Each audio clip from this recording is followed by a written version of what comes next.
你好，欢迎收看《新闻面对面》，我是谢栋。来，一开始为你介绍今天要请到的特别来宾，左手边第一位，新北市议员卓冠廷，5哥好，大家好。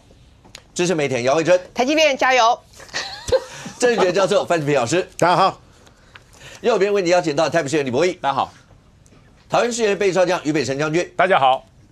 资深媒体人康仁俊，大家好。好，那今天的问候语就已经是慧珍刚讲问候语了，好不好？那虽然说在前几天清明连假的时候，全世界在遭逢股灾的时候，那我们当然因为清明连假没有任何一切的状况，当然，那你可以看得到，包括当川普宣布我们是32%的关税以后，包括整个政府团队，赖总统出来发表了声明，然后有5项的一些策略，然后行政院长呢，那总统泰也跟所有的僚属之间大家彻夜在商讨所有一些的方案，包括连派到美国去，甚或我们自己的小组全部都已经准备好了。当然，那赖总统直接讲，原则上，那我们不会对美国采取所谓的报复性的关税。那大家来谈，从零关税开始，所有这一切。可是今天股市开盘，你可以想象，对，就是你想的那个样子。那跌2000多点 ，OK，2000多点。那慧珍刚一开始跟台阶喊话嘛，你就可以知道慧珍的心情。慧珍是今天是我们算是补跌，但不管你补不补啦。这个对所有的股民来讲的话，那当然这是沉重的一个打击，但是全球都这样啊，全球都变成这样。好，第一个，从川普宣布完以后一直到现在，对，那我们今天的股市反映出来的跟全球之间的脉动是怎么样？第二个，一定有人要问，还要弄多久啊？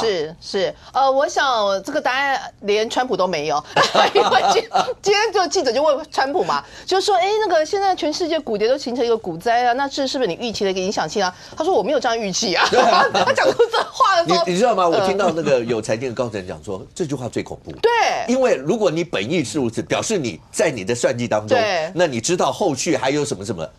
我也没有想到是这样啊，意思就是你也不知道接下来该怎么办、啊。对，所以才会那个诺贝尔经济学家克鲁曼才说他的那个公式就是 ChatGPT 算出来的，就是现在大家已经呈现一个好像大家不要说我们很开心，我手上都是股票，好不好？就是我心里只有一首歌啊，就是我的歌什么，我的股票荡到了谷底，想嘎困不起，好不好？所以现在只有体认到一件事情。只有吃进去的食物长出来的肥肉是自己的，好不好？所以大家不要那个太难过。我们该消费的还是要消费。对，我们对台积电持续保有信心，但是不用那么快去接盘哈，不知道跌到什么时候。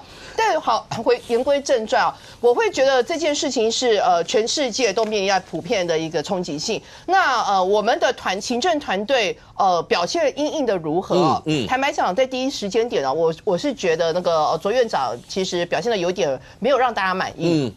比如说，他说可以安心睡，什么我们几小时没睡，大家心里想说你睡不睡不是我们要关心的，只是你提出来的方案是什么。那他提出来的方案，当然第一开始就定调嘛。对于这3个，比如说32%的这个关税是觉得是不合理的，那当然也是有点问题的。那会持续沟通当中，那原则上呢是不采取报复的态度，那这个是没有问题，这个也是我肯定的。但是后来在行政会的那个就大家做出来，然后讲的相对的宣誓里面，我觉得比较。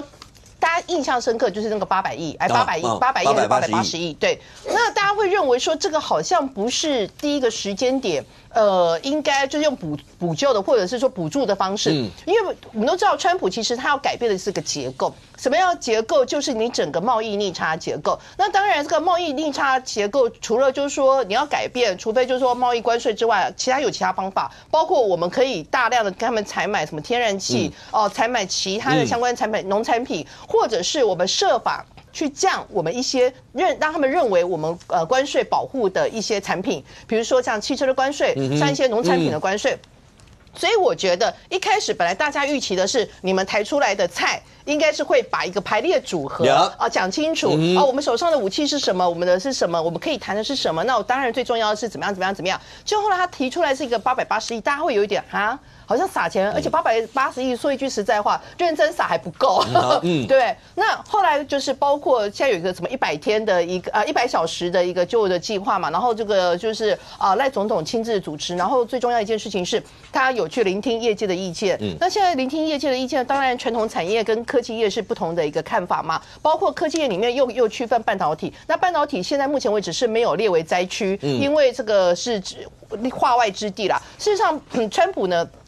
先简单讲，它主要是分2种，一种是10%关税，是全世界180几个国家都受害，就是连只有企鹅没有人的国家的属地啊，它一样也就是受到侵害。第二个就是他认为有所谓的相对关税，就是你赚我太多钱了，那这总共有好像60几个国家对，60几个国家吧，如果我有点忘记。然后这里面我们台湾当然是12高嘛，就是32%是12高，但还有一个包括他之前已经课过关税，包括汽车这个部分关税的这个部分零组件的，之前已经课过25%，所以这个排除在外。半导体是他们认为他们需要你的这个部分排除在外。那其他的部分，以台湾来讲，就全部都是32%。那所以扣除掉半导体之外，台湾会受到冲击的，当然就是 notebook 这一些，还有伺服器这一些。那再来最先受到冲击是什么？其实就是传统产业，水五金，这个什么螺丝啊，现在那个彰化已经有个大厂，就是说他的一个美国客户占他整个营收规模是20%的，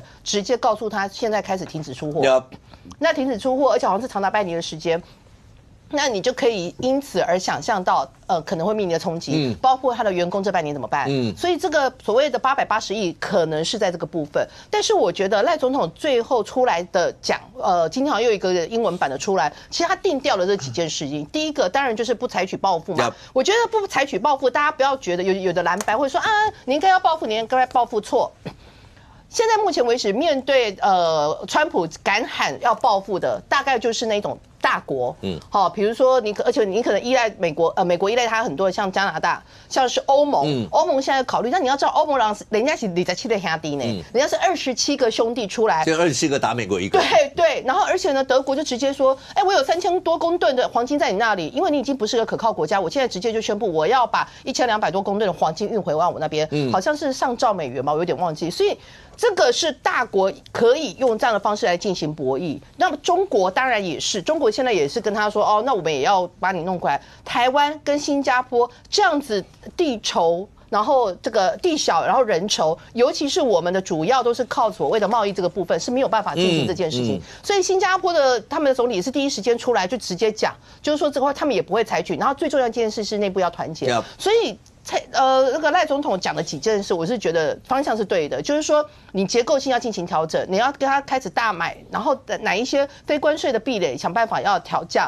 那这几个方向我都认同，但是我觉得最重要的是要找比较厉害的贸易谈判高手，要跟他一个一个谈，哪一些可以让，哪些让的我们要怎么样？我们去美国投资，组美国投资队。那你美国政府要 offer 给我们什么样的一个利益？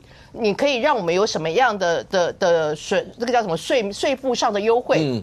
所以是不是因为我们如果一个厂商各自去，会被人家就是一个一个打回票，或者是你谈的那个bargaining power 就没有那么大？是不是所谓的投资美国队可以怎么做？那怎么做可以在同时跟留台湾的情况之下，又可以？达到让他们贸易逆差的情况不会那么高。那当然最重要，我觉得最重要的是台湾自己本身对于台湾的经济的信心，还有内部的政局不要再动荡下去。可是在这里也要奉劝蓝白，不要把现在全世界所面临的经济的危机视为是你大罢免终止的一个转机。有一些人，比如说像傅昆萁，在这时间点去谈一些什么话，他谈说那个我们1439亿那个部分呢，13级亿那个部分，我们现在可以拿出来可以救，那个本来就是我们的，那个本来就是预算里面的，那你应该不是用这样的方法，而且你要知道当你这样下去，经济开始下衰退的时候，很多人原本有租金补贴，那你已经把这个租金补贴砍掉，他已经不爽了。但如果他工作又开始面临到留职停薪，或者是我这个什么无薪假。他会不会因此而有更多的一个不满的情绪出来？所以我觉得蓝白这时候不要错估了。那这个当然啊，这个是我们特别。其实呢，我想大家今天对于这样子的，对，好像也不用特别讲了大家应该都知道。我今天截了3张图，截了3张图，后来就发现说，收完那3张图之后，那个哭一哭之后，有可能来面对人生，然后更努力的接通告，好不好？所以大家可以更努力的面对，更积极，然后赚更多的钱，在台积电逢低的时候再进场。那回到最后我觉得大家也不要去太担心啦。怎么讲呢？你知道，像是 iPhone，这个全世界对美国寄出相关的关税的一个或这个你要说报复或什么，事实上美国自己本身也会遭逢到这样子的一个问题。比如说，它原本在关税前它的售价可能 iPhone 16 Pro 可能是550元左右整个售价，现在新关税整个加叠上去之后会变800多，哇！所以它就变成，然后这个在处理器的部分，其实台湾才赚多少？才赚你在90块不到100块美金。所以当你这样子，你整个 iPhone 销售量少骤跌的情况之下，我想应该是你苹果主要是会受伤。所以我觉得美国政府，其实川普是这样，他就是一个招，他这一招的目的是要逼你上谈判桌。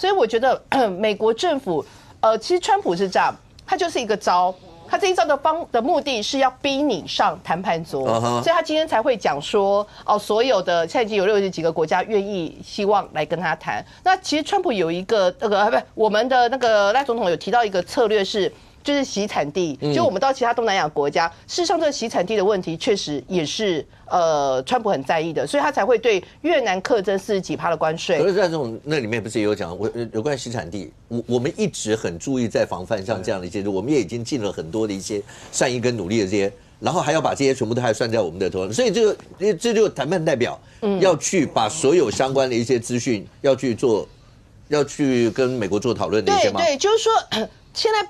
不会变成是说关税只是谈你降我降我要多买，而是很多非关税型的一个壁垒要怎么样去弄啊？但是有一个好消息，因为其实我们刚刚讲川普他其实最重要目的是逼大家出来谈，但他也不是真的会发疯到把自己的美国弄到连自己的一颗蛋都买不起，所以他现在有传出一个。所谓的关税人道走廊，人道走，就是说你所有出口到美国的东西里面，你的那个比如说你手机里面，你现在台湾假设是台湾生产组装或 notebook 台湾生产组装，你里面有超过20%的整个在你售价里面20%的东西是由美国制、美国的那个授权或者美国的相关的美国成分概念这样讲好了，这样的话其实他就可以不用课这32%的关税，所以我觉得很多东西都是谈出来的。那在这个谈的情况之下，代表很重要。但有人就是说，蔡前总统，呼吁蔡前总统，因为我们都知道这是他的高手。那范老师应该是很支持。那现在就是说，谁代表台湾去进行这样的谈判？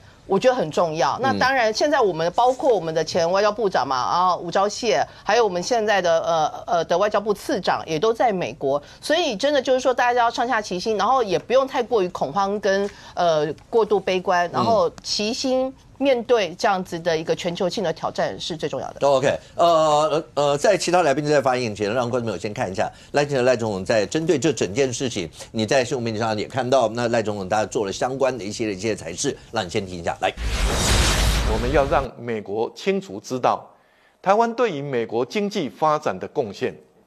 策略一，透过谈判，全力争取改善对等关税。由行政院郑丽君副院长领军，谈判关税可以从比照美加墨自贸协定，从台美双方零关税开始谈起。2、扩大对美采购，以降低贸易逆差。3、扩大对美国的投资，台湾政府协助整合出台湾投资美国队。面对当前的挑战，政府会和民间携手合作。行政院的对策也希望立法院不分朝野都能够支持，为台湾经济打开更宽阔的出路。好，行政院的对策，当然行政院提出来一些相关的一些对策，你也看到在今天，行政院长，然后跟包括立法院里面的党团。跟在朝在野的各个党团之间，那大家也一起要开会。那蓝白阵营呢，在野阵营讲说，大家愿意一起要共赴国难。对，只不过一开始大家为了位置的问题，那大家又出现了另外的一些的一些的争执。但这里头，来，高姐是刚才讲赖总统讲的这一大段，对。简单的说，包括我们不会报复，然后我们从零关税开始谈，很多贸易壁垒大家可以往下降，所有这些出去，那有人从前面，当川普一宣布以后，第一个府院在这段期间，当然有人用100个小时来形容啊，在这段期间里面，到底花了多少心力，在想办法要去拟出所有的一些方案，去爬出所有的可能性，包括那跟美国之间要进行什么样的谈判？我先讲啊，我们在讨论对策之前，所有观众朋友跟国人，我们要清楚知道川普在想什么。他想象中的美国未来要长成怎么样？他在选举的时候一直在强调一个重点，就是他觉得全世界都欠美国，就是说美国这么强大。可是全世界卖给美国的东西远远超过美国卖给全世界的东西，而在这个状况底下，他要怎么解决这个问题？第一个，他希望制造业回流嘛，这个包括希望很多的制造业可以回到美国生产，就是美国制造。但是他真正长远目标，他希望美国打造成什么样子？他希望美国可以减税。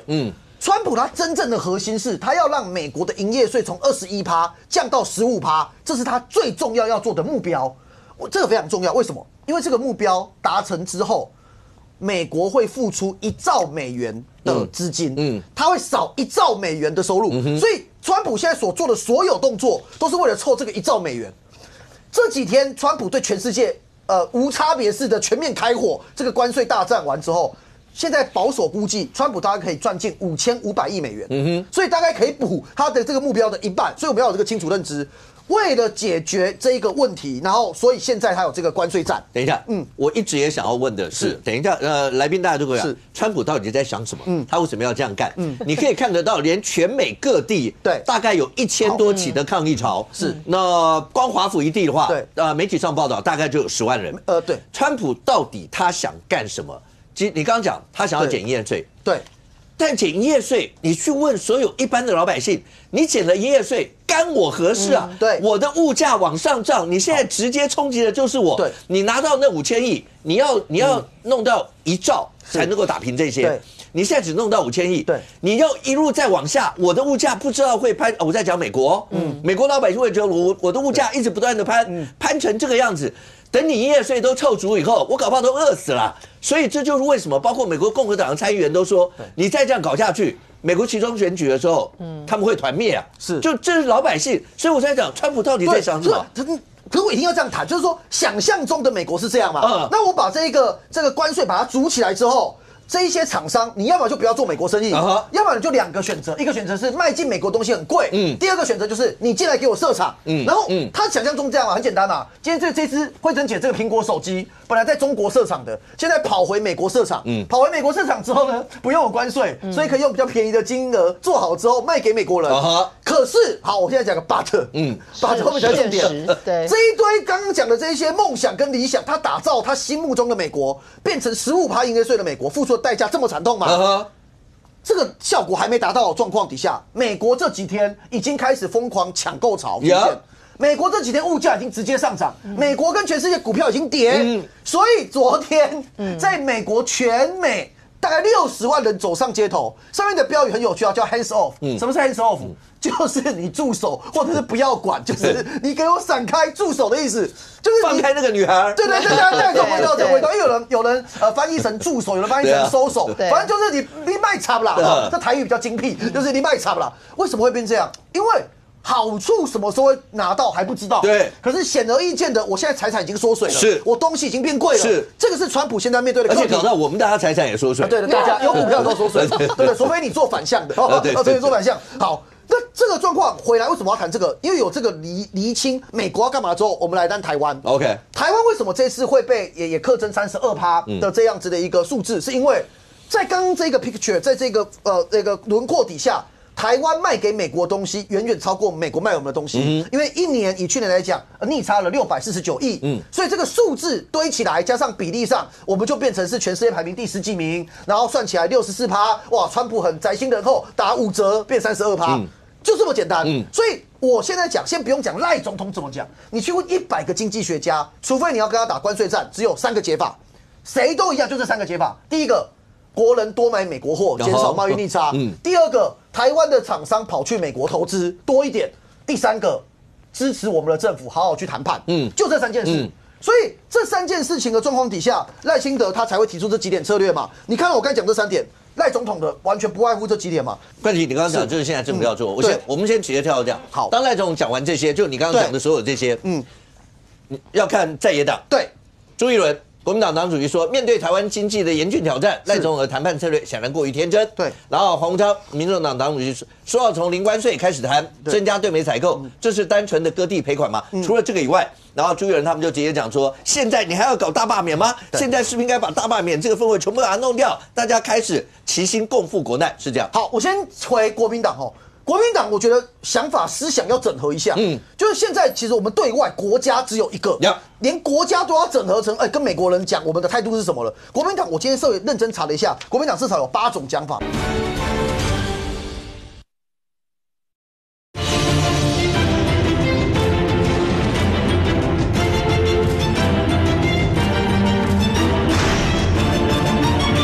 连国家都要整合成，跟美国人讲我们的态度是什么了。国民党，我今天稍微认真查了一下，国民党至少有8种讲法，我稍微念一下给大家听哦。徐宇珍说直接对美国提报复性关税，罗志强说直接罢免川普，林涛说赶快组团跟川普谈判，林涛相对正常哦。王宏威说反对那个卓院长提的880亿补贴政策，王宏威反对哦。可是朱立伦认为补贴政策不够，要大幅提高。葛如君说这个是大傻逼。傅昆萁讲说，还好国民党有3种预算，现在才有救命钱。林祖嘉说，我们应该重新拥抱中国市场。以上，请问哪个是国民党的官方说法？就这一对，也许等一下博弈可以讲，就是国民党现在没关系，赖政府遇到这种事情，任何国家遇到这种危难、这种状况，被骂都正常啊。我们做更好啊。问题是你们的想法到底是哪一个？会不会是罗志强的罢免川普？还是说要提报复性关税？这都是国民党有头有脸人讲出来的哦。这个态度，我觉得国民党要厘清。我们好的，我们当然会接受嘛。就像今天下午，你看副总召啊，然后卓院长啊，大家无论有谈出什么结果，总是要谈嘛。最后一个我要讲大罢免。现在利用这一件关税的事情，国民党的人跳出来讲说，赖总统，你要阻止大罢免。我觉得完全画错重点。我要再次强调，大罢免不是赖清德喊的，大罢免是公民团体跟民间发动的。你国民党要怎么样避免大罢免？能够做一件事情，比方说，假设到时候真的送880亿预算去，国民党觉得说这是应该的，那就赶快通过。国民党提的什么有利福国利民，对这个案子有建设性的，不是像要去罢免川普这种建议，大家自然就说，比方说傅昆萁提了一个很有建设性的建议提案，马上来因应，然后弄得比那个行政院版本还好。人民会怎么想？傅昆萁变不一样了，大家可以不要罢免他。可是目前为止有吗？我光是刚刚讲这一堆版本。就很不一样嘛，我觉得这个是接下去也许面对罢免的真正的正道。最后一个我要讲武哥，我认真的跟大家，因为大家很关心这件事情，我只要大家回想一件事，2016年一样的川普，一样的关税，当时的川普1.0，大家记不记得后来发生什么事？当时川普除了关税以外，另外一个就是华为禁令，禁止台积电卖东西给华为。当时停止供货给华为这件事情，我们回去看当时的股票。台积电跟台股是不是跌得稀里哗啦？跌得稀里哗啦，结果是什么？我跟大家报告，经过这8年多的时间，也因为这个政策，台积电也成为先进制程的独占者。反观当时的三星，到现在这8年时间过后，三星变怎么样？三星当时大家都知道，脚踏2条船，又要跟中国怎么样，又要跟美国怎么样，面板、手机、记忆体的产业都被中国吃掉，一蹶不振。所以我觉得化危机为转机啦，还是要一起往前。来，博弈，好，终于可以来讲一下这个事情了。先讲，大家听到川普对于台湾课32%的关税，惊不惊讶？非常惊讶，32%。但更惊讶的是，有消息说，那个川普是前3个小时才决定定案，所以等于是用直觉来挑公式啊。所以川普直接在最近讲什么话？他说他绝对会坚持关税政策。全球股灾啊，是大家致富的好时机啊！所有高昂的代价都会回报给美国人民。而且他说，他不是故意让股市下跌的，但有时就是要服点药来调整一下。最后他讲个非常重要的，他说，除非世界各国对美国的贸易逆差消失，否则他绝对不会撤回相对的关税战。当然了，未来怎么说我不敢预测，但现在很明显了，川普就是铁了心要跟你打到底了。不管美国再怎么去抗议，没有用啦。共和党议员讲话也没有用。川普现在觉得他是对的，他觉得只要撑过这段时间，手术结束完之后，美国会再次伟大，再次富有。所以世界各国都赶快来应对这个状况嘛，要赶快想办法。不管你到底是被课几%的税，一定要有反应。那结果我们的民党的高官在做什么？被骂的原因真的不是没有原因的啦。一开始卓荣泰院长讲什么？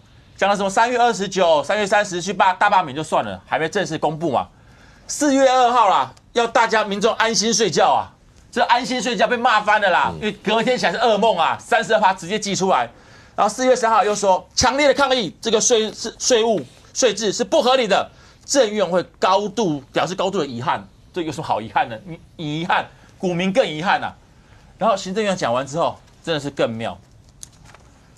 萧美琴副总统清明节的时候问大家啦，这个馅饼包什么料？被大家酸爆啊，说包了32%高关税的料啊，不知道为什么要发这个文啊。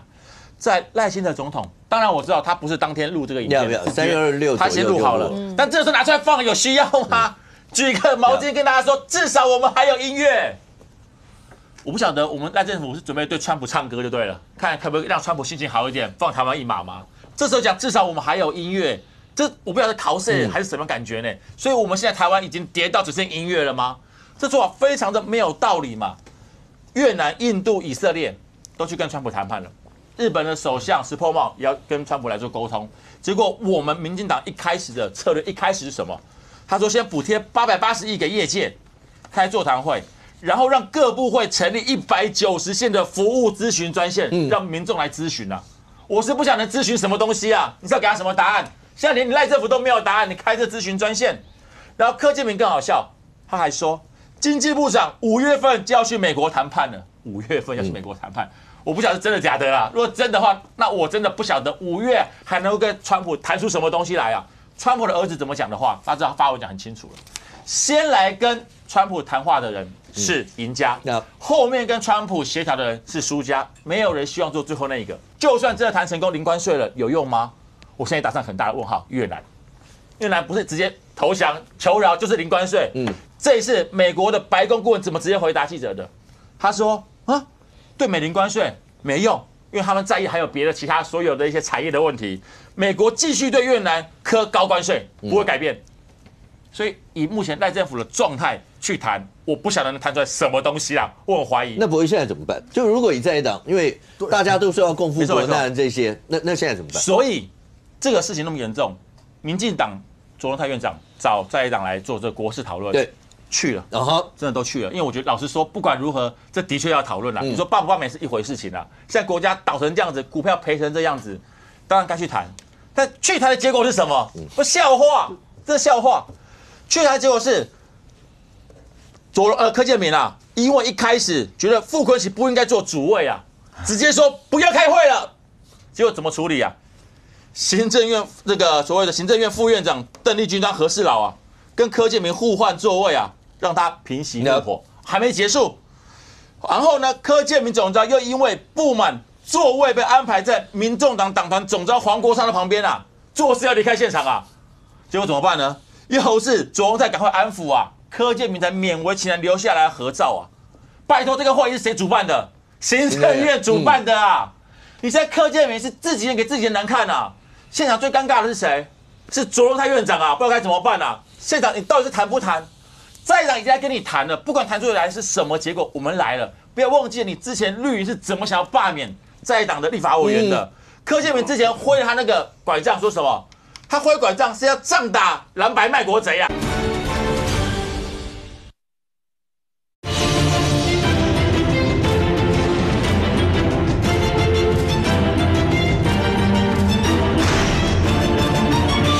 仗打蓝白卖国贼啊！所以挥拐杖啊！黄伟哲全台大罢免2阶联署的时候，他亲自去宣讲。中央续产会董事长苏治芬啊，前几天很高兴在网络发文啊，说他交了3500份的联署书给罢免团体，还向所有认真的党公职致敬。拜托，他是中央续产会董事长居然还要交联署罢免书，莫名其妙。最好笑的是，民进党的国际部在这一次关税非常严厉的冲击之下，民党国际部怎么回应？他没有回应关税冲击问题，他说聚焦在大罢免，要启动海外联署计划，号召全球台湾人力投入2阶联署啊。这是民党国际部自己讲的话。OK， 他是国际部还是罢免部我都不知道。但在这种情况之下，蓝营还是去了，白营也去了。结果你们的柯建铭总召是来做这种态度。那如果这种态度的话，那还有什么好谈的？我看你要不要先回应一下？你讲的拉里拉杂一堆，我们都虚心接受。这样。大家面对这种未知的恐惧，执政党被骂都 OK，不是啊？你们国民党到底希望怎么样啊？不是，我们去谈，不是，我们是你们我再补充一个，我再补充一个，对，你们至少有3种哦，一种叫做我们就跟人家打贸易战啊，第2种你们说要罢免川普，第3种你们说那去谈判，不是。你们到底希望怎么样？就是说到目前为止，你刚刚讲的一堆事情，比方说在意柯总召的位置啊，然后在意说什么我们党中央的回应不合你意啦，在意苏志芬想罢免丁学忠啦，不，这个事情我跟你讲，现在台湾该做的事情是什么事？我们现在我们的代表由郑丽君副院长跟所有的政委跟所有的外交人员正在谈判中，一直在进行中。这件事情，国民党是国内的最大在野党，你们有什么建设性的意见给中央政府建设性的意见？不是到目前为止，你刚才那边最后跟我讲老柯的位置，这是我们录影前讨论可以。你们开会我们去了，你们现在给我们这难看，问我们说要给什么意见？我就讲，我都还没给你给意见，你就开始骂我说位置有问题了。骂政府都 OK， 就本来政府就该被骂。可是你们具体到底觉得我们现在哪里没做好？你的具体跟我讲，不要我们谈嘛。你们认为哪里没做好？你们认为都是意见啊，那都是。我讲对。在野党哪一点？你们觉得我们现在谈判的赖的这5点，你具体讲哪一点你觉得不好？然后你跟我讲哪一点我们该怎么修正？一个建设性的国民党给建设性的意见，我们外交单位、经贸单位去谈判嘛。你到目前为止这5点，你认为我们哪一点没做好？你讲嘛。哇，这哪里没做好？我先说，你知道冠廷，你刚讲的话很像你们民党发言人讲的话。是啊，他是反，另外一位，难怪一样话。来，另外一位发言人说什么？针对美国高关税的问题，总统跟行政团队召开了密集的会议，讨论政策。对比于在野党，除了抹黑政府，还做了什么？我天哪，把锅丢在在野党我在野党球下做什么啦？我举个例子，我在野党没有行政权，我们是监督单位。你说我们做了什么？我问你们做了什么？我建议你们主席要好约束这些人啊。第一时间关税一祭出之后，国民党的立委罗志祥知道干了什么事吗？干完之后还偷删文，他删文跟大家讲赖清德这样骂了一顿，然后里面写什么？我们这个关税是全世界第4高，笑死人。不是第4高，是上面数下来第4个。他根本连看都没看，然后制造国民的恐慌，这有任何帮助吗？那不好意思，对，不是第4，是第12，好不好？让大家高兴了吗？就是啊，对，我就跟你讲嘛，现在对在野党而言，正确资讯很重要。对，好，我觉得没有，我觉得朱立伦有提给大家一些意见，是虽然我们之前一直在有点笑他找不到他，可是这一次他的发文，我是觉得他做的还不错。对，这个意见其实这个时候才应该是大家集思广益，对，应该是这个样子。所以在野党去了嘛，其实当时去之前内部有讨论过，因为你民党对在野党态度这么不友善，你一直觉得在野党是中共同路人，觉得在野党讲的都是废话。就现在你遇到美国川普的事情的时候，你居然希望找在野党来协商，所以当时内部是有讨论到底要不要去这个会议的。我觉得找在野党协商是一定要的。对，所以后来去了。他的意思是说，在野党即便前面都被讲成那个样，在野党还是去了，因为不去不行，因为这话真的是很严重。所以我才会讲柯总召的问题嘛。你说内部讨论如果讨论的不好，你一开始就搞这种飞机，或者情况下，那你就不要，那柯总不要来谈算了嘛，你换一个其他的另外2长来谈都比较好嘛。现在新闻不要说是偏蓝的新闻了，连偏绿的新闻，因为这直播嘛，对，这样非常尴尬嘛。你说柯建铭直接给卓荣泰难看，那现场反而很好笑。那我蓝营的人，傅昆萁委员，还有包括黄国昌总召，我现在怎么处理这个问题？那刚才讲的其实有一些资讯上好，譬如说刚才讲到那个对副总统那个润饼啦，或者总统那就是幕僚作业上面，其实在排程，因为这都是前面大概1个礼拜以前就录的。那其实这个因为不可能是他们2位去决定排程，然后这个时候要播。其实这时候应该是冠廷一定不反对，这时候应该是幕僚作业上面是啊，应该有那个敏感度，在这个节骨眼上面就不应该把这个再排上去。OK， 这个过程一定是这样。但是刚才讲到说，在野党如果有好的一些意见，本来就应该这时候，没有说政府一定这样搞，每一样东西都 OK，要不然的话，大家各自都有一些。但问题是，好了，慧珍来先回应一下，他刚刚讲意思说。在野党都已经这样子，前面被骂这些，那我还是去了，一去你就给我排头，然后去这样子，这时候大家是不是都要先把这些全部都先抛掉了？对，我是觉得，当然第一时间，这个时间点说一句实在话，你不管是谁在，不管是就是在这个情绪里面。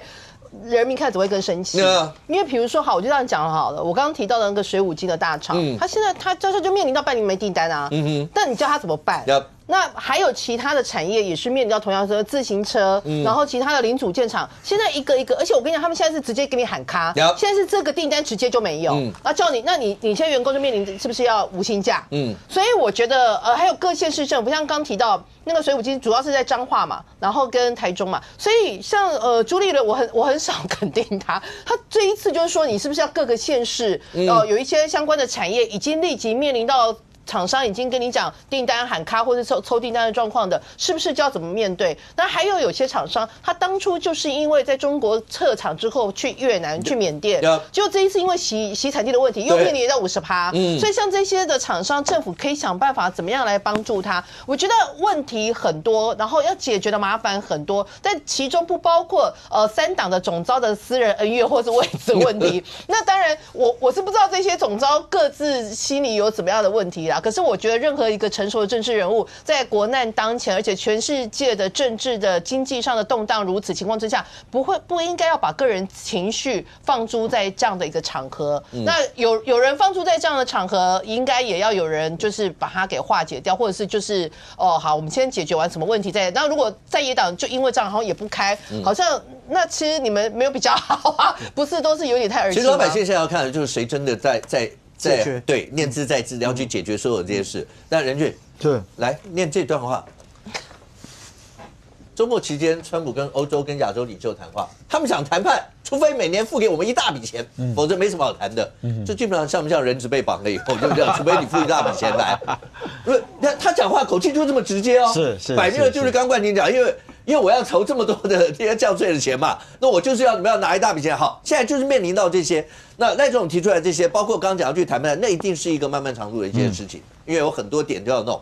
现在看起来的话，好，我们再怎么讲？第一个，因为国内的氛围在4月3号，川普提这个以前，大家讨论的都是大罢免哦，没错，甚或什么清明连假，要不要在清明连假的时候要什么要在第二阶段要想办法再冲一波所有这些。但是当4月3号川普一宣布完这以后，大家才突然发现，那个问题不只是第一个，观众朋友，你不要以为你没买股票就跟你没有关系，不，惠春刚已经直接讲了，可能有一些人工作都受到冲击，那接下来呢？接下来你会碰到有很多，包括物价什么，大概都会受到相关的一些影响，那这些是大家一起都要面对的。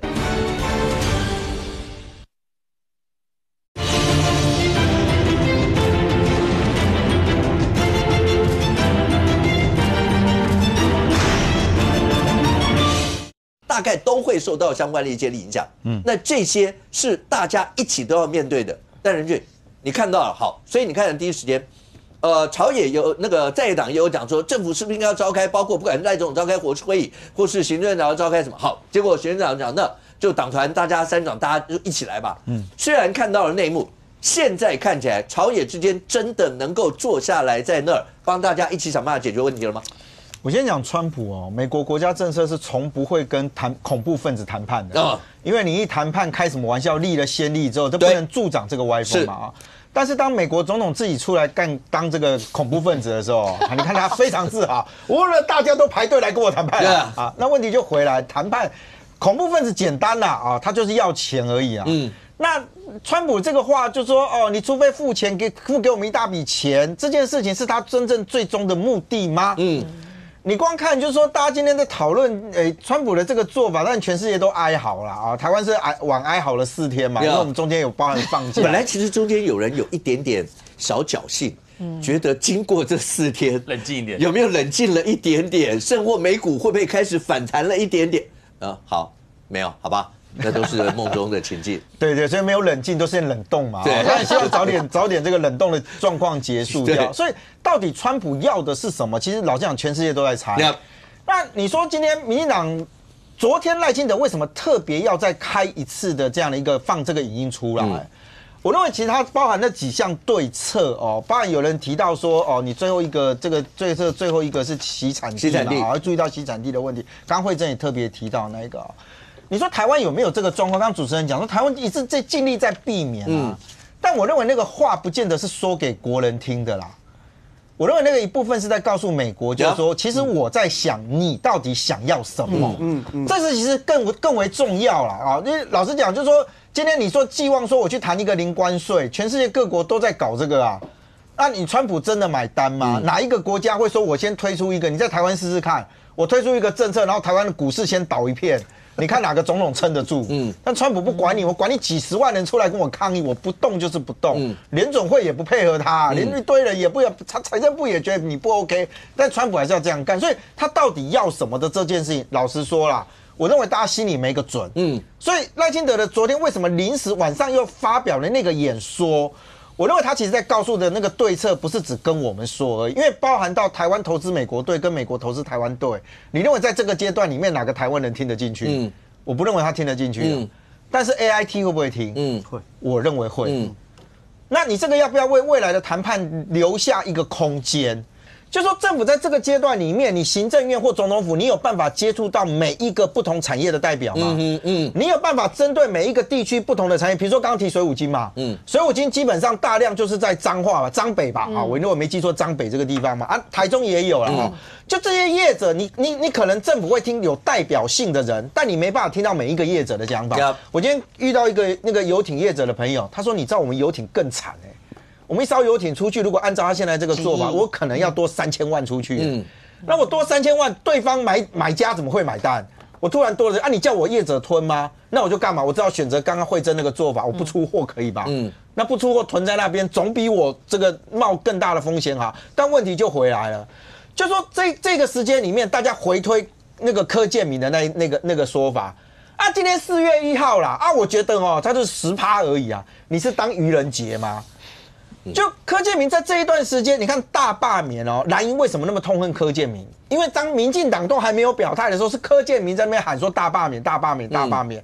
所以他一部分来讲，当赖清德在很多事情上面没有直接去告诉这个柯建铭说你要收手或者怎样的时候，有很多人会认为柯建铭一部分代表了赖清德的意志。所以当柯建铭讲10%，他喊话大家可以再去买台积电，我觉得也 OK。但问题是一出来是32%的时候，那柯建铭那个你是自己随便讲吗？柯建铭说什么你知道吗？我是调媒体啊，你调媒体，你知道让媒体关注，这是搞笑了嘛？因为你的身份是党团的总召。所以今天有一些在野党会回来批评，不然我觉得位置有点蠢啊，就为了位置这件事情，就是自己搞难看嘛然后搞到最后那个傅昆萁从头到尾就在后面微笑，那就是正院排的啊，然后左荣泰也尴尬到最后就讲出了一个就大家瞧这个位置嘛但我觉得今天到现在这个阶段里面了黄国昌刚刚说话了，黄国昌刚刚说话，但他肯定行政院他肯定行政院。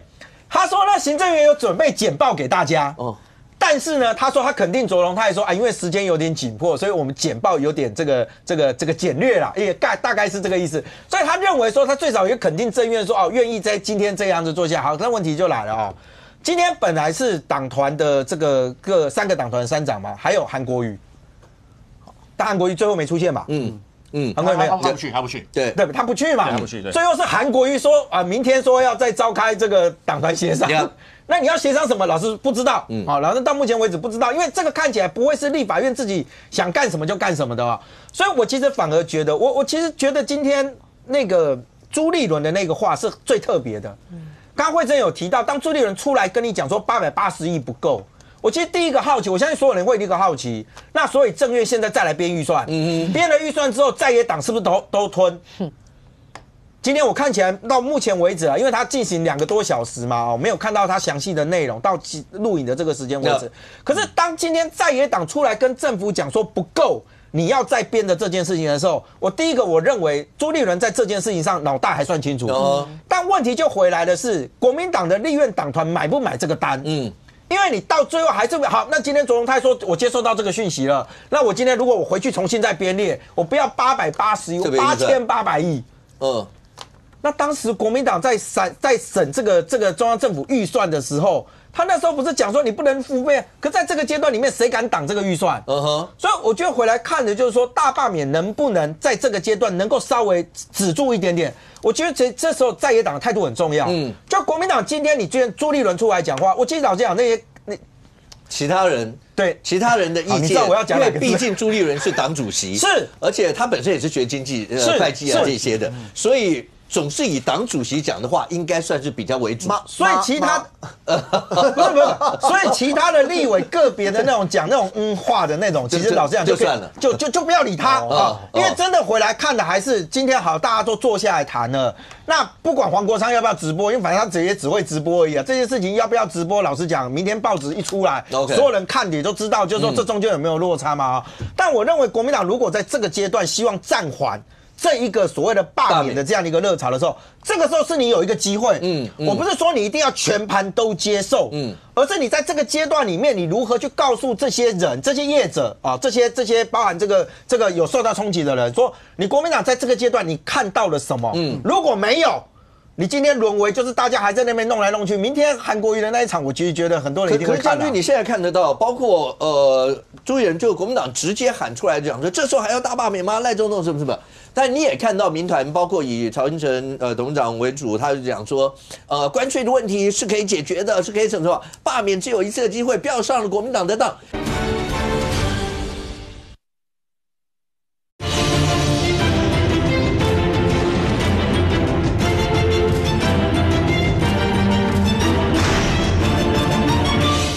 但你也看到民团，包括以曹英成董事长为主，他就讲说，关税的问题是可以解决的，是可以什么罢免只有一次的机会，不要上了国民党的当。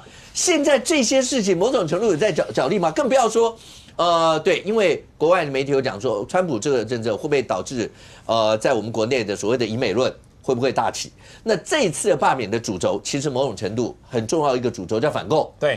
所以这两个主轴如果再一拉起来的话，某种程度会不会对包括第二阶段联署啦或什么都会产生一些影响？我先讲哦，这个有一个电影说，你丐帮弟子满这个千万，你这么多乞丐，我当皇帝怎么当得稳？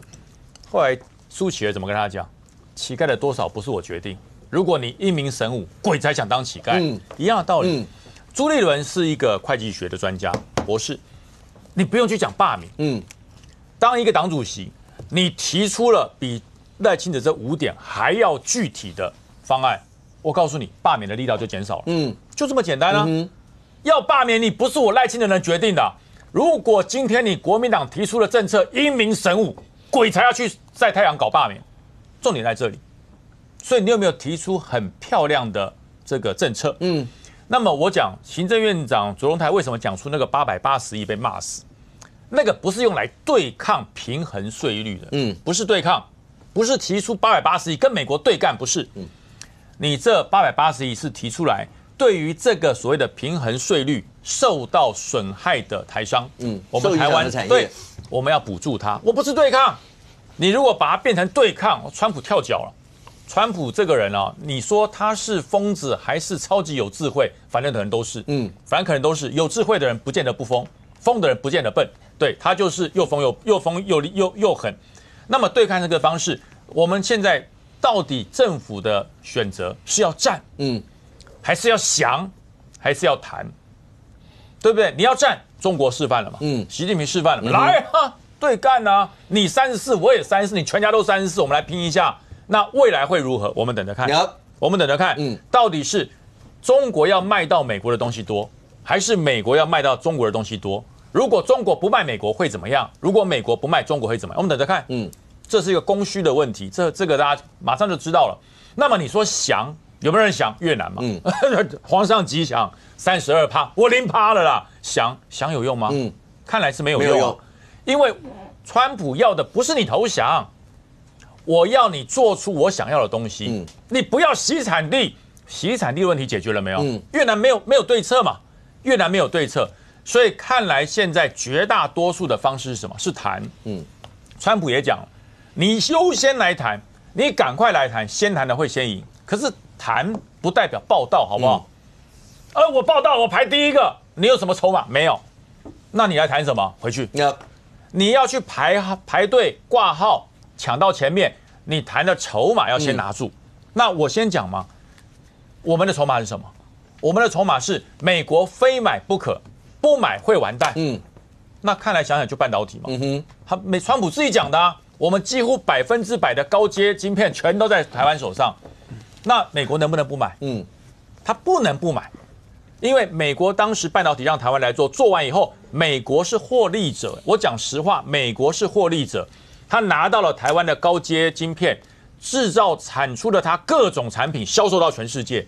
那如果他没了晶片，他东西要怎么卖？现在重点在于说，如果你美国本身已经有替代品，我立刻把你压制下去，我在美国就可以生产出跟台积电不要说一样90%以上水准的东西，那么美国就有这个危险把它要回来。可是现在是你把台积电的整个出货加它的关税，万一以后第二波处分到半导体了，半导体的关税拉上来，请问美国本身的企业受不受得了？苹果受得了吗？特斯拉受得了吗？它的这些高科技的产业，它没了台积电的晶片，它没有替代品。所以我才说，川普疯归疯，他会考量到他自己损伤，我讲七伤拳嘛，我打你一拳，智商7分，伤人家3分，那有什么好处？这也要思考，我们在思考，川普也在思考。当谈判的时候，就是我拿出我的诚意跟筹码，跟川普你来谈。你觉得这个筹码平衡到我的平衡点了，我要继续走下去。未来他想要收回晶片生意，当然想。我就讲嘛，川普想收回晶片生意，就跟我想收回中国大陆一样。我同样的想，我也想反攻大陆，可是做不到。现在他短期也做不到，那就两边来谈。所以我才说，你到底是要战，还是要降，还是要谈？看来要谈。他跟欧洲有跟欧洲谈的基准点，跟台湾这么小，列为一个单独的一个 country。为什么？台湾有它必须要跟美国谈的基准点，而这个时候我们去谈判的人有没有把整个台湾的需求框住？不是光谈一个台积电哦，我是用台积电框到台湾其他跟美国做生意的周边产业。如果你能整个包起来，跟美国谈的美国觉得我的利益平衡了，这就是赢。要不要时间？要时间。要不要技巧？要技巧。所以一方去谈，另外一方在国内跟所有的产业做沟通，然后两边的资讯来做一个平衡。将军刚刚讲的这一段，范老师，这就牵扯到下面。好，第一个，在这个节骨眼上，大家都不要去发一些，你觉得蛮幽默、蛮好笑的，譬如为什么罗志强要删文？因为你一看那个文章就知道他就是在考 C 啦，然后要不然就会罢免川普啊，要不然就是请我们的宪法大法官来裁示来看是不是32%是违宪，他就是要考 C， 所以他自己删文，因为在这个节骨眼上会被骂，一定会被骂嘛。我就讲，就像那个幕僚作业，对啊，你不应该在这个时候把赖总统拿那个就是那个还有完全不是，你根本不应该，这一定是幕僚作业的问题。所以我讲这个大家各自都应该要绷紧神经，但是范老师这就需要谈判，这就讲到谈判要有经验。好，我们以前有过的，各位知道我们那时候要入 WTO 谈判的时候，那个谈判是非常细，谈了非常久。好，虽然到最后老共就是坚持要比我们早一天进去，好，你进去吗？反正我们的重点是要有实质，我们进去。那时候谈判有一项东西一直谈到对全台湾都有影响的，一直谈不下来，什么？米酒。你知道那时候谈判的时候，他们要把我们的米酒，他们要把我们的米酒课那个税课到天价，为什么？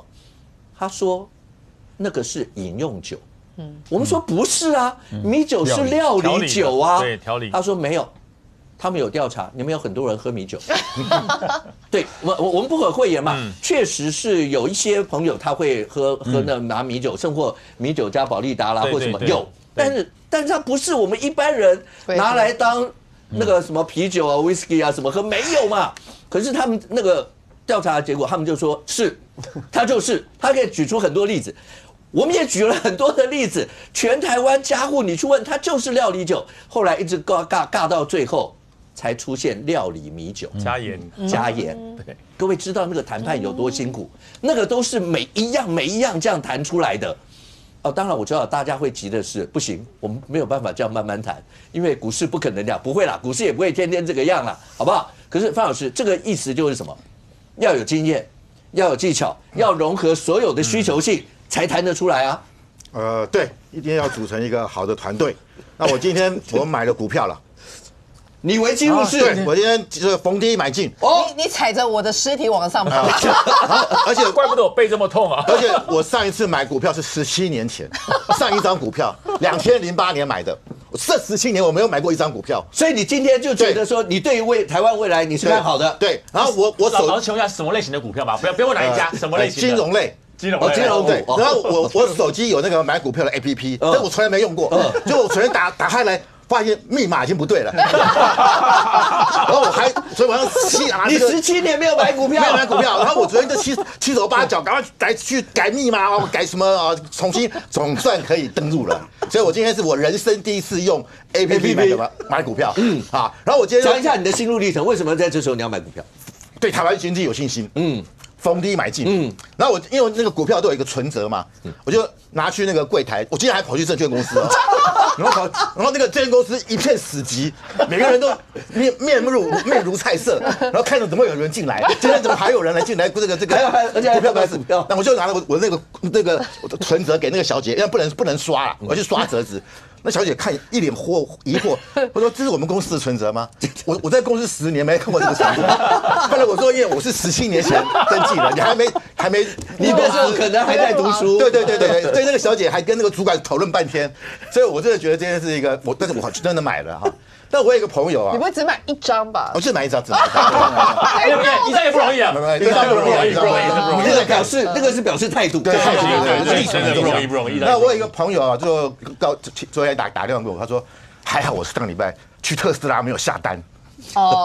因为特斯拉应该会下架，因为我们目前的汽车关税是17.5%，对，如果加上货物税30几还有这个所谓的营业税，如果是2000cc 的车的话，所有的税大概是54.2%，很高，2000cc 以上是60.4%，所以我还特别去查一下啊，他们说那个，我没有开电动车啦，但是他们说特斯拉有一个叫 Model 3 LR， 在台湾是卖200万，在美国是卖133万，所以如果这个关税下降，起码会少10万块到20万，所以我请这样买这个特斯拉的朋友啊，暂缓稍安勿躁，不要急，而且如果是油车的话，100万的油车，美国油车可以省下大概26万，就变成74万了，那有没有竞争优势？有哦，这第一点。第二，我希望我们这个政府啊，所有公部门的车，从今天开始全部买美国车。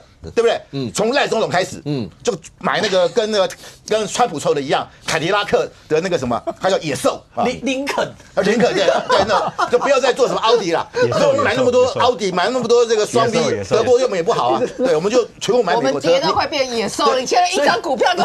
范老师，你讲的意思就是我们对美有很多本来就是可以采购的，或是我们有生活需求性的时候，这时候大幅的采购美国的一些东西，对啊，就是符合赖总统讲这一块的意思。对啊，我们小时候那个凯迪拉克是总统坐的车，对，蒋经国坐的，李登辉坐的。我们后来因为他可能台湾人不喜欢美国车嘛，就没有嘛。还有什么别克啊、林肯啊，这个所以我觉得未来美国车台湾人优先买啊。如果说我一定要买日本车，我就喜欢日本车也可以。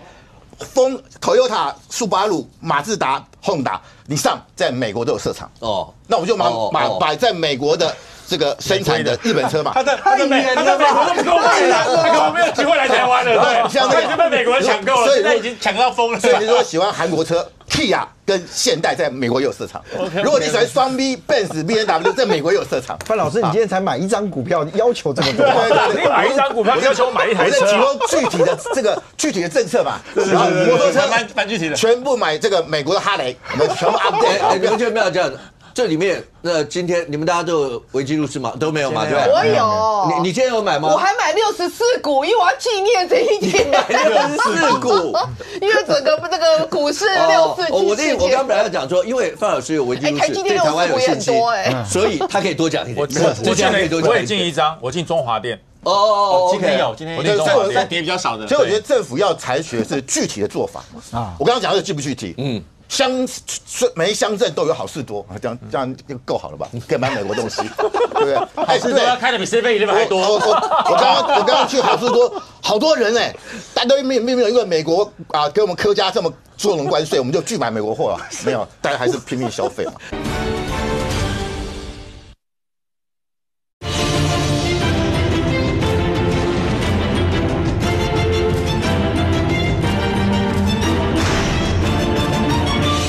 我们就拒买美国货了，没有，大家还是拼命消费嘛。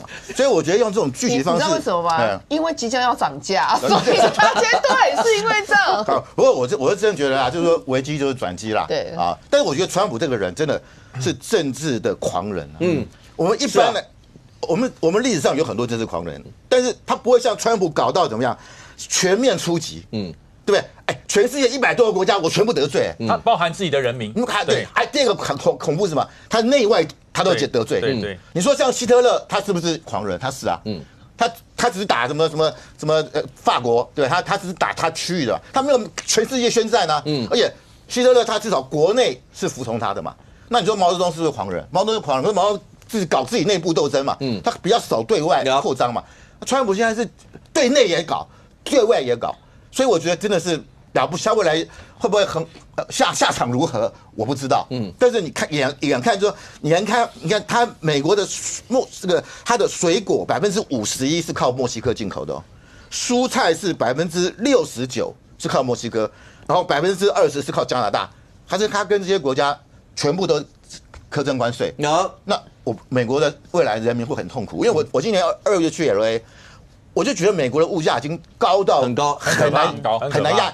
4个人去只是吃一个像一般那种很小餐厅，不是什么大饭店，小餐厅吃个披萨、意大利面，台币7000块，就4个人，然后你也不觉得那有多好吃，就很可怕。就我觉得那个物价真的，这就为什么我刚才问冠廷问所有来宾，川普为什么要这样搞？他先把自己人民的物价都搞成这个样子，然后里面反成那个样。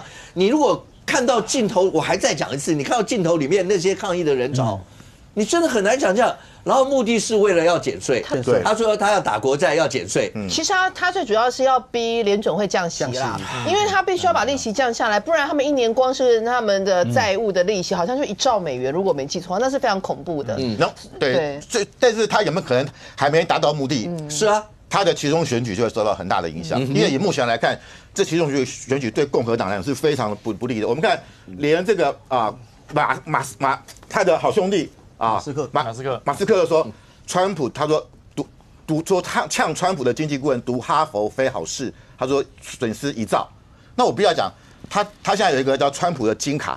川普卡印有它的肖像，这个金卡现在是变成是移民金卡，但是我想一般的那些越界的这些难民，大家买不到了，那个1.7亿不是吗？1.7亿对啊。然后我们看到这个川普的长期盟友德州的参议员克鲁兹警告，如果这个关税会对美国经济带来毁灭性的风险，共和党在2026年其中选举会团灭。所以我真的不晓得他这个天才跟愚蠢有时候是一线之隔。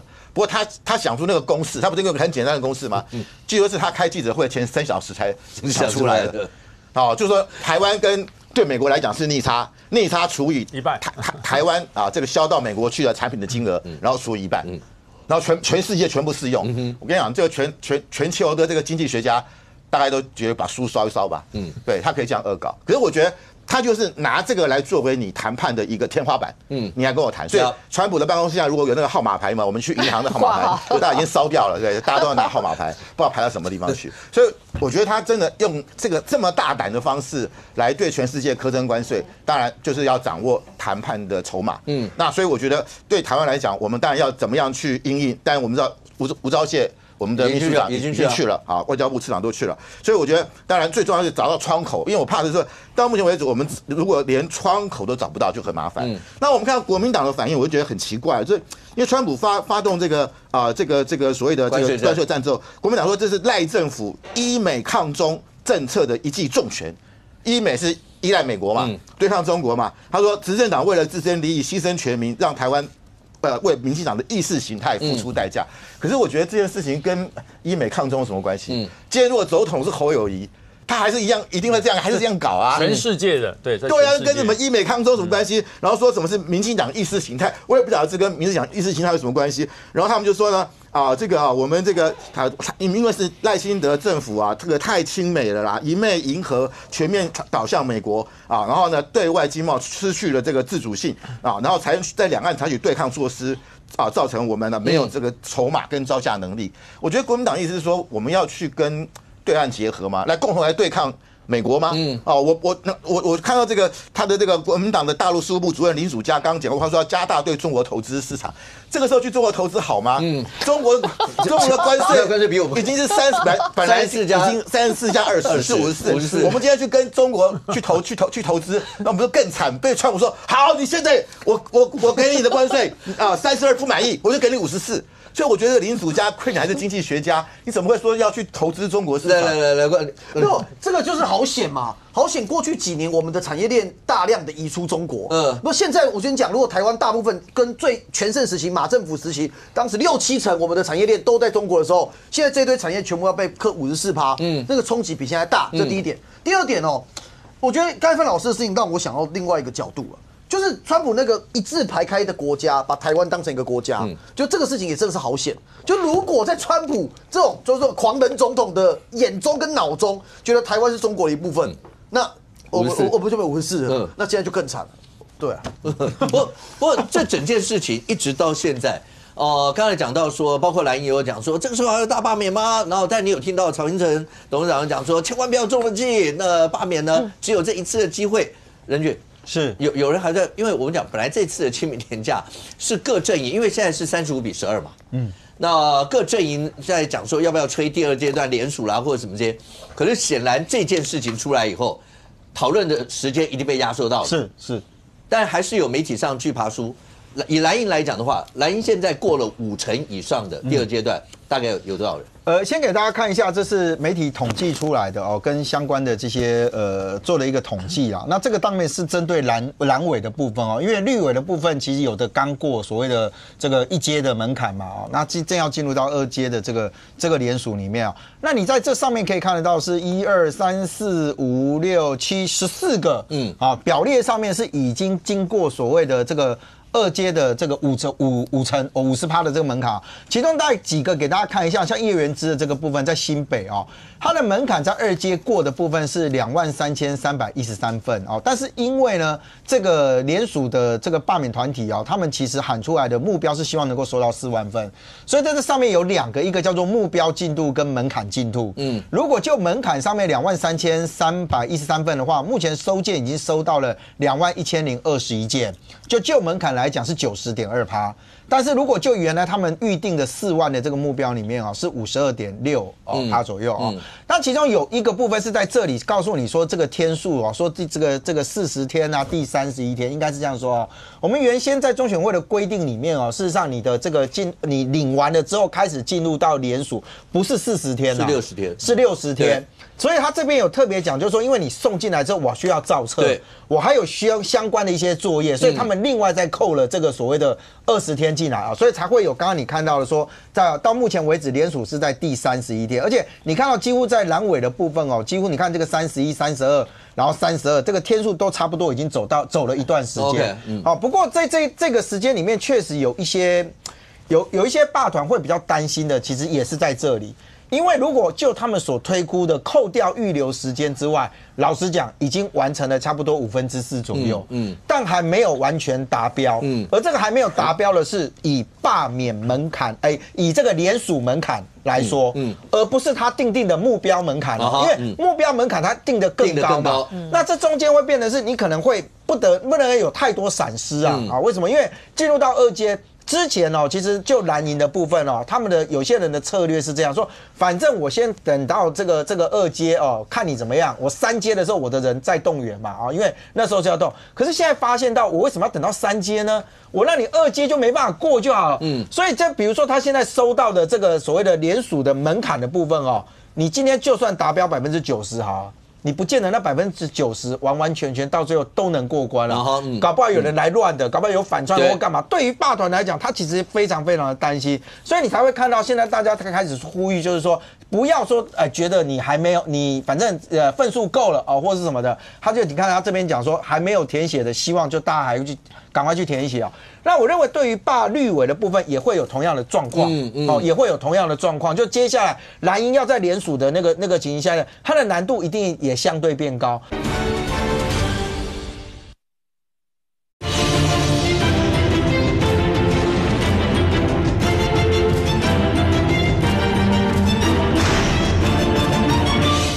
就接下来蓝营要在联署的那个情形下，它的难度一定也相对变高。但我觉得，因为在这一段时间里面哦，大家高度的去谈论罢免，其实在地方上面确实出现了，可能没有像过去一开始的前2周那么热的状况。那今天整个的大议题哦，变成叫做所谓的川普。老实讲啊，台湾人谁跟你谈川普？就是你会 care 川普怎样，就美国经济变怎么样？他就会股市啊，对吧？就是因为自己嘛，对啊，就是因为自己受到影响嘛，所以他现在的这个谈论的观点哦，跟他的这个焦点一定会转向执政党。我认为这个是不可避免的。包含到刚刚慧珍提醒的那一个，其实我一直在观察劳动部。像劳动部在之前行政院的记者会里面，洪胜汉是有说的，说他会去访视，去了解一些可能会受到影响的产业。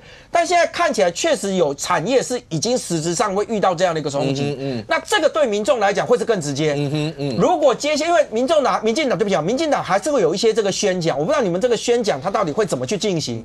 但是如果他的主轴还是在提说国民党在立法院多么的毁宪乱政，多么的怎样，我不认为你会收到太大的成效。因为对于你的那些目标的选民跟你的这一些人来说，他一定会更高度关注的是美国人为什么跳出来反川普。OK， 那在反川普的还有很多是支持川普的。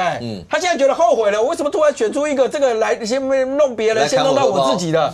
那你民进党在接下来的，如果你的这个所谓的这个宣讲或什么还要再继续走下去的时候，是不是该告诉你的民众说，那我今天我的政府在什么地方是有一个实质因应的方式？关键是一个接下来呢，因为本来就是有安排说什么300场啊，所有各地的宣讲，碰到这个事情的时候，那个主轴有没有要改变？另外一个是，当然你说各区那超过50%以上，刚人均有大概罗列出来。当然大家会关注的是几个比较重要的点嘛，傅昆萁、傅总召那个花莲那一区，傅总召那有去拜大甲妈，对，而且他还站，我看那个镜头，他站在那算 C 位吗？对。OK， 这样是有保佑。好，我稍微讲一下，我先讲那个接下去我们的那个所谓的宣讲活动哦，因为现在比较尴尬的跟要讨论其实是台北场啦，因为本来台北场是在之前办，然后后来延期到这本来跟花莲会同一天的，对，现在因为延到后面，那因为在川普事情之后，到目前为止党内还没有讨论 ，OK， 可是接下去这几天的演变一定会讨论啦，大概党内我先讲，这不是正式讨论，但我们大概几个朋友。大家交换意见，大概有两种可能啊。一种可能就是会建议说，那是不是就延期啊？不要在这个时间点。我是主张第二种啦。这哪有什么好不能面对的？院长跟人民沟通，把这个关税的事情也报告一下，我们政府怎么面对啊？怎么因应啊？我觉得这个没什么好回避的啦。我自己的想法。第三个就是说，现在地方的这300场的这个活动。蛮多地方现在是把它改为，就是我们自己去改成派我们的同仁去支援罢免战，就是活动变不是大家想象中的什么那种一次宣讲200个人、500个人。比方说像今天我们早上新北市议会民进党党团有开会，那党部主委苏巧慧有来，然后我们的总召廖宜坤主持。我们在今天会场的结论就是，我们现在这些像我是非罢区的议员。我们会派我们的同仁到罢区去，等于说支援这些公民团体。那怎么支援？他们最需要其实是摆摊嘛。他们最需要的其实是联署嘛。多2个人坐在那里摆摊，其实就可能多收到联署书。讲白了，现在最重要就是怎么收到最多联署书，这是接下去的策略。第三个，我讲傅昆萁。我知道5个问的问题就是说，那个大甲妈抢C位这件事情有没有这么稀奇？我先讲没有了。可是普通人一定没有可能在那个位置啊。你是有头有脸的人。每一段都会有安排的人可以让你去10分钟比方说以前我在当局长的时候也会去10分钟就拍个照，请同仁拍照，然后就感觉得到妈祖的祝福，很不错。5个如果你愿意去也会 C 位，好不好？也会 C 位。对，就是基本上他们也是蛮入境随俗，就大家都会安排啊。可是我觉得傅昆萁，我自己觉得比较不好的地方是，因为他是在起驾的时候，然后媒体都在。媒体去不是因为你傅昆萁，是因为大甲妈。是这个场合你就好好的讲祝福的话就好了。傅昆萁借那个机会媒体访问他，又在喷民进党，我觉得真的没必要。妈祖起驾，然后骂说：“哎呀，民进党政府过度倾向美国啊，台湾变第2个乌克兰啊，不是啊，真的没必要。你知道这很恶劣，就是因为妈祖是很多信徒的，我就一直强调。”我跟严清标、严宽不对盘，可是我是虔诚大甲妈的信徒。我今年也是礼拜2的凌晨我会去走几个小时到礼拜3凌晨，这是我的信仰嘛。大家信妈祖的人会觉得哇，你傅昆萁其在那里，然后结果大家是因为信仰这个妈祖，结果你在那边直接喷敌对阵营，我真的觉得不好。那当然，现在也有民俗专家讲说，傅昆萁把那个妈祖讲成母牛讲成母娘是很不敬的，因为母娘是另外一种神嘛，跟不一样。不过妈祖不会计较啦，但是我觉得人民可能会计较，这是第一点。第二个我要讲说，傅昆萁在罢免到底状况怎么样？傅昆萁以目前各方的评估来讲是有可能过的。你说第二阶段二阶有可能过的。那本来大家就说那要过不过的状况底下，要怎么样才可以添柴火嘛？结果不知道是谁啊，一定是傅昆萁的朋友了，蓝营人士出来放火了。这篇新闻我觉得本来要过不过的状况底下，傅昆萁绝对会过了。为什么？放了什么？这两天有一个新闻哦，就是张俊不是议长，他不是就挺下去了吗？结果出现一篇新闻，就是说蓝营人士冒号，他就只是个议员而已。哎呦，议长只是个议员而已，你知道这像什么吗？我们在地方啊，我跟那个就博弈啊，我们跟于将军啊，我们遇到人家如果是那个尊称叫议员，就会议员好，议座好，议座好啊。另外一种称呼方式，我们就知道这就嗅到了，叫议员仔哈，已完呐，已完呐，叫你已完呐，讲你已完了的这款结果这种级数的啦，就是那个已完了，议员仔而已啦。张俊你只是个议员而已，就是已完了你啦。这台语很精辟哦，已完了就是议长你想象好不好？我不知道台北的状况，我在新北，我有一天我叫蒋根煌议长已完了，我会被那个陈明义摔手机事件重演，对不对？不可能发生的事嘛。张俊这事情我看这个新闻出来，我认为他已经加大力道了。本来假如2000份联署书会被1万份，一个议长被看不起，这新闻放到什么程度？他说：“哎呦，你可以纵横一场，但你无法纵横整个花莲县。花莲县你就只是一个议员而已。”好了，我跟你讲，大家我们继续努力啦。我觉得我心安了一半。已完了你啊！OK， 来，所以这个字也有这么严重。还有一个是，现在是35-12。对。可是你说川普这件事情出来以后，当国民党当朱立伦主席讲说，你们还要弄大罢免吗？或什么？可是相对的话，你们绿营那12个，你们一定也势必要在第二阶段要让他过啊。对。所以这之间大家会不会有矛盾？我老实说了，我觉得如果不管蓝绿都能够把罢免的这个态势降温，我觉得是好的。不管是罢免绿的还是罢免蓝的，我想法都是一样。但问题是这个必须要双方有诚意了。郭你刚先讲那个没有错，你说那个蓝营人士，如果这是真的话，当然不妥啊。这不要说议长议员啦，一个民众你也不能这样讲吧？他就是一个民众而已，你开什么玩笑？因为他选出来的，这个话绝对是负分啦。在这种罢免这种很紧张的时刻，尤其冠廷刚刚讲的是说，尤其当议长。对，你如果讲我只是一个议员，那没关系，那我就让你知道我会比对，然后而且还加一句，他也没这么了不起啦，他就是个议员而已。这个话当然，如果是真的话，我也觉得非常不妥。这个讲这种话没有意义啦。这个时候，老实说，罢免到后期一定降低仇恨值。你好像看起来看不起对方，想挑起人家的战斗欲望，这对罢免绝对不会是好事。所以，如果这是真的话，我觉得非常不妥，不要讲这种东西。再来就是分开来讲。这个罢免分开讲，因为绿营都说是民团发动，然后绿营配合嘛。对民团的态度，我个人觉得我是尊重。你想要罢免就继续罢免，因为那是你的权利、你的想法，我不会来干涉。但对民进党本身，我就会有些想法了。因为毕竟你现在，包括你说卓荣泰啦，一直希望朝野能够来谈。如果你一直私底下，或者你是摆明的，我就是要罢免你在野党的立委，然后我跟你说，我们坐下来谈，跟民进党一起团结来共赴国难。我想。异地而想，你明天也会觉得很怪吧？你一直跟我说我们来座谈，结果你私底下一直要罢免我，那我现在坐下来跟你谈的目的是什么？这个就必须要有想法了啦。而且好，就算民党觉得坚持还是要罢免在党的立委，罢免蓝营的立委，接下来还有很多场几百场的宣讲嘛。老实说，你是要宣讲的内容是罢免，还是你宣讲的内容是这个大关税的冲击？我觉得民党内部你自己必须要想清楚。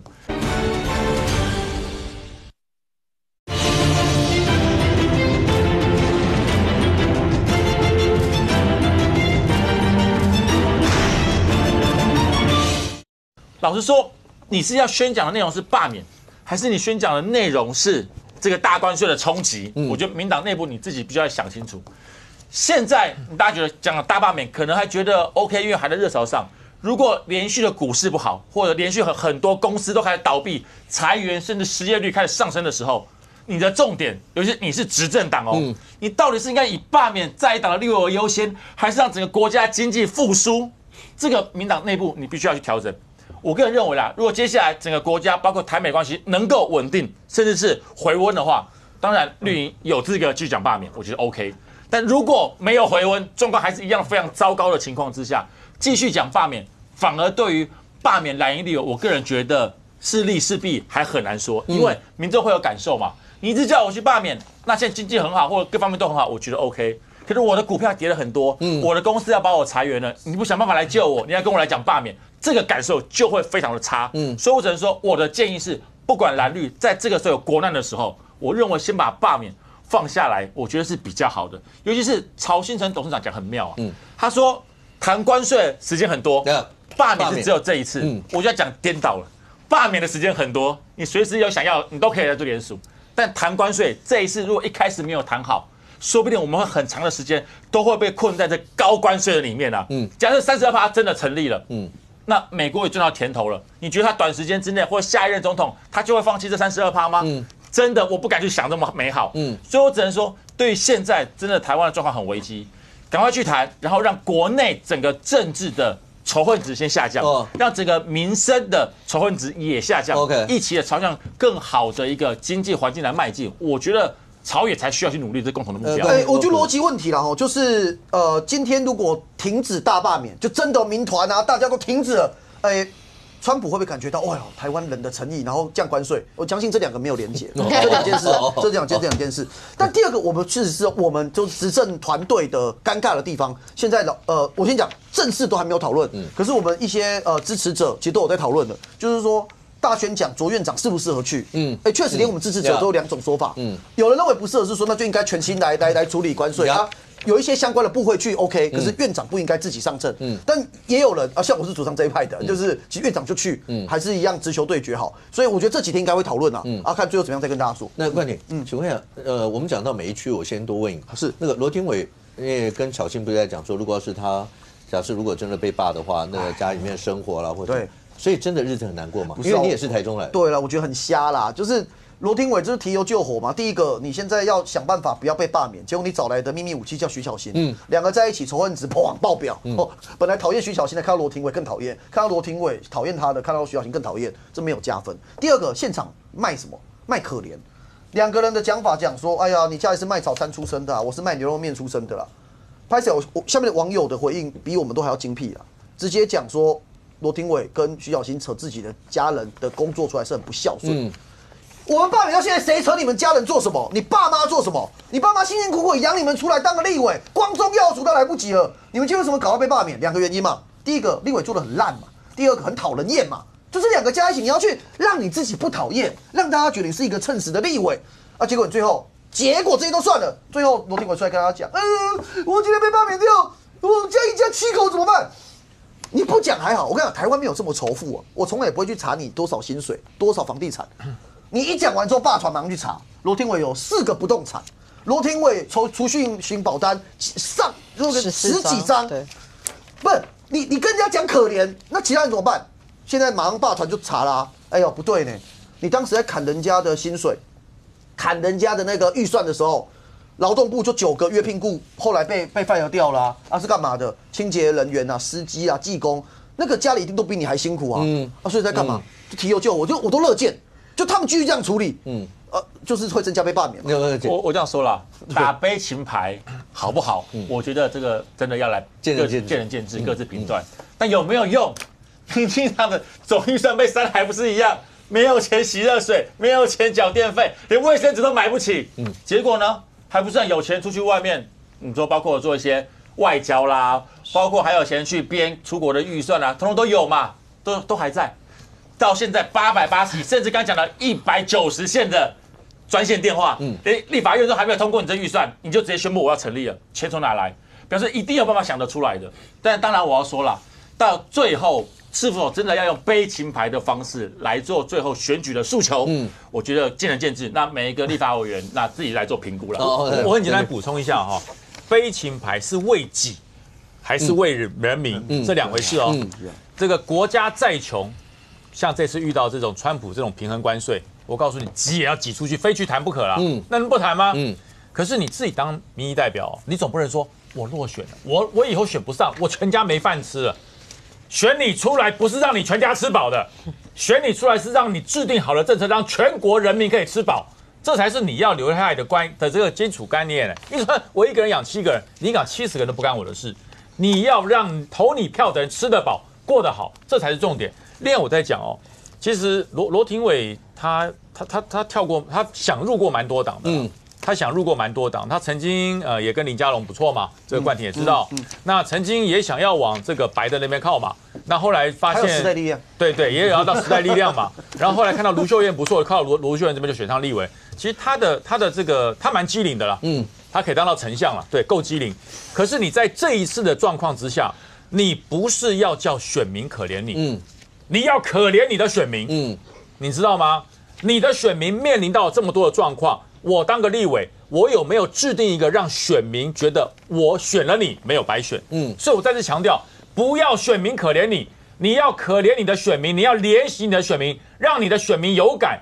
就跟我刚刚讲的嘛，乞丐多少决定在皇上，不在于丐帮帮主，你要搞清楚。我其实刚听博弈讲，我有点愣住哦，就是说啊，你们还是一样有可以去美国，然后进行这些相关的交流，所以我不知道说原来蓝白他们的目的是要让台湾完全足不出户，没有办法出去吗？连遇到这样子的国际的一个政经局势的转变，我们还只能困坐在台湾吗？那如果是这样的话，不就诚如完全符合老共的一个计划吗？所以我是觉得不适合用这样的角度来讲。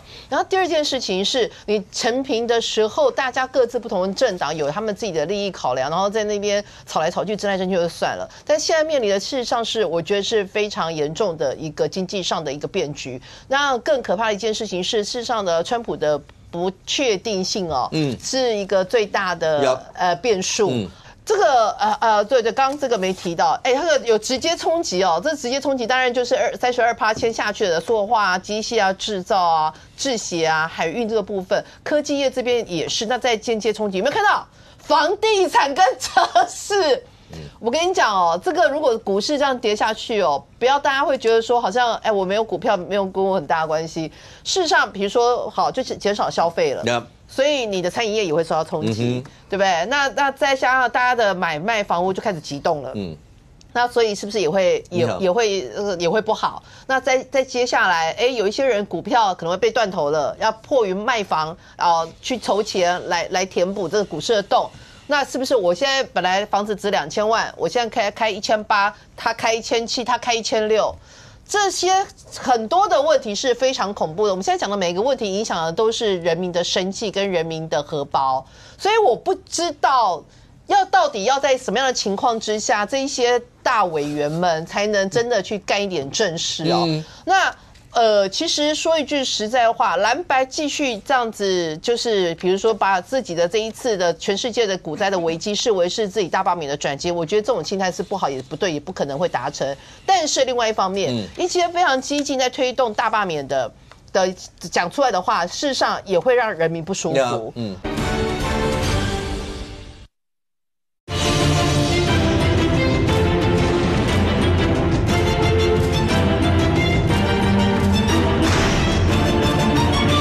事实上也会让人民不舒服。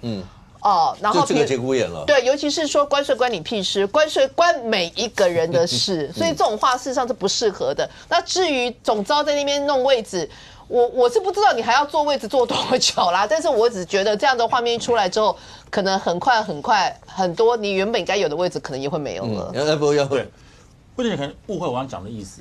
为什么我讲说还有钱去外面做谈判？沈伯洋怎么讲的？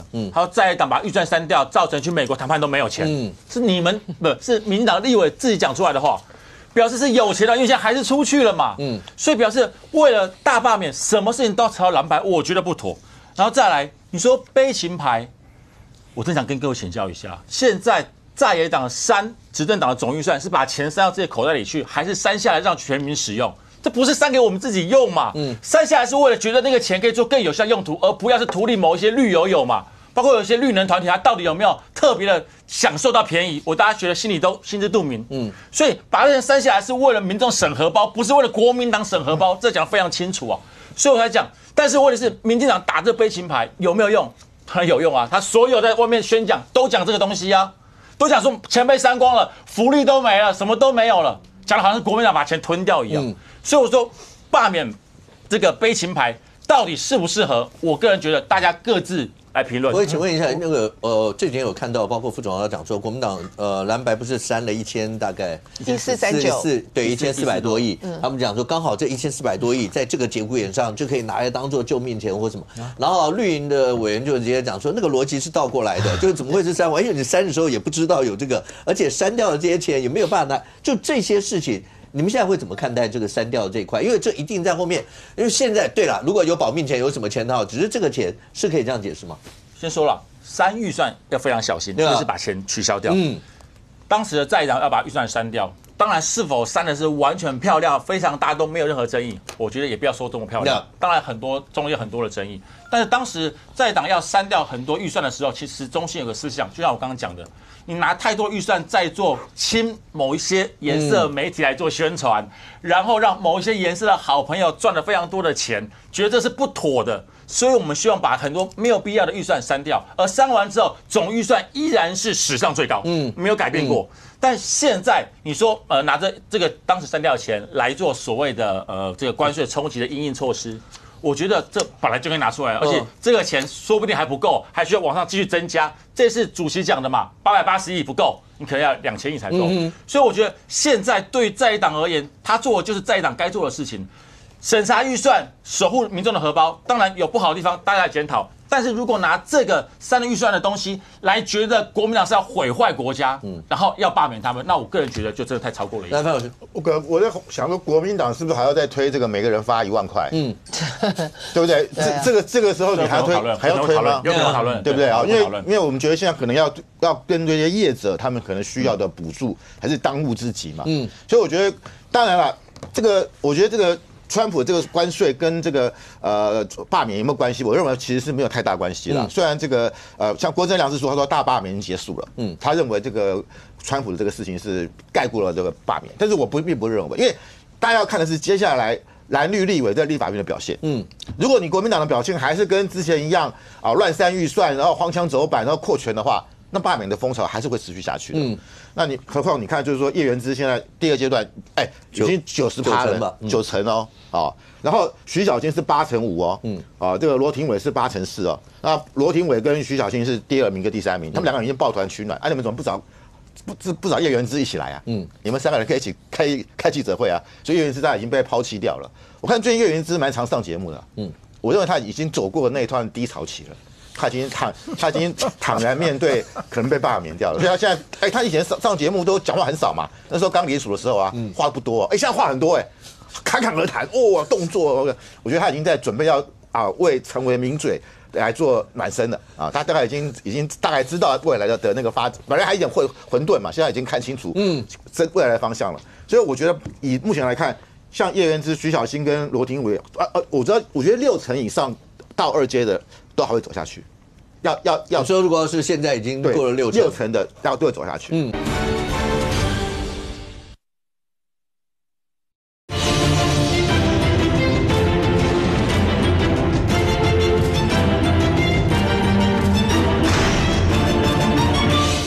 郭正亮是说，他说大罢免已经结束了，他认为这个川普的这个事情是盖过了这个罢免，但是我并不认为，因为大家要看的是接下来。蓝绿立委在立法院的表现，如果你国民党的表现还是跟之前一样乱删预算，然后荒腔走板，然后扩权的话，那罢免的风潮还是会持续下去的。那你何况你看，就是说叶元之现在第二阶段，已经90%了，90%哦，然后徐小清是8%哦，这个罗廷伟是8%哦，那罗廷伟跟徐小清是第2名跟第3名，他们2个人已经抱团取暖，你们怎么不找叶元之一起来啊？你们3个人可以一起开记者会啊，所以叶元之已经被抛弃掉了。我看最近叶元之蛮常上节目的，我认为他已经走过那一段低潮期了，他已经坦然面对可能被罢免掉了，所以他现在，他以前上节目都讲话很少嘛，那时候刚离署的时候啊，话不多，现在话很多，侃侃而谈，动作，我觉得他已经在准备要为成为名嘴。